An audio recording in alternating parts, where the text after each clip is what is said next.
એકવાર એક દીકરીએ એની માને ફોન કર્યો ખુશખબરી આપવા માટે.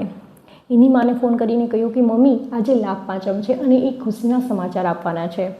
આજે અમે નવું ઘર લીધું છે, અમે નવા ઘરનું ટોકન આપ્યું છે અને થોડા જ સમયમાં હવે તમારા જમાઈ, હું અને અમારો દીકરો એ નવા ઘરમાં શિફ્ટ થવાના છીએ. મમ્મી, ભાઈ ક્યાં છે? મારે એને પણ આ ખુશખબરી આપવી છે. તો મમ્મીએ સરસ જવાબ આપ્યો. એની મમ્મીએ કહ્યું કે બેટા, તારો ભાઈ પણ નવા ઘરનું ટોકન આપવા જ ગયો છે. હવે થોડા સમય પછી તારો ભાઈ અને તારી ભાભી પણ નવા ઘરમાં શિફ્ટ થવાના છે. દીકરીને ધ્રાસકો લાગ્યો. મમ્મી શું વાત કરે છે? ભાઈ અને ભાભી તારાથી દૂર રહેવાના છે? તારાથી અલગ રહેવા જવાના છે? તો મમ્મીએ કહ્યું, કેમ બેટા? જો તું તારા સાસુ સસરાથી અલગ રહી શકે તો તારો ભાઈ અને ભાભી કેમ ના રહી શકે?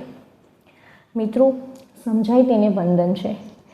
દરેક દીકરીને એ વિનંતી છે કે ક્યારે પણ કોઈના દીકરાને એના માતા પિતાથી દૂર કરવાનું કારણ તમે ન બનતા.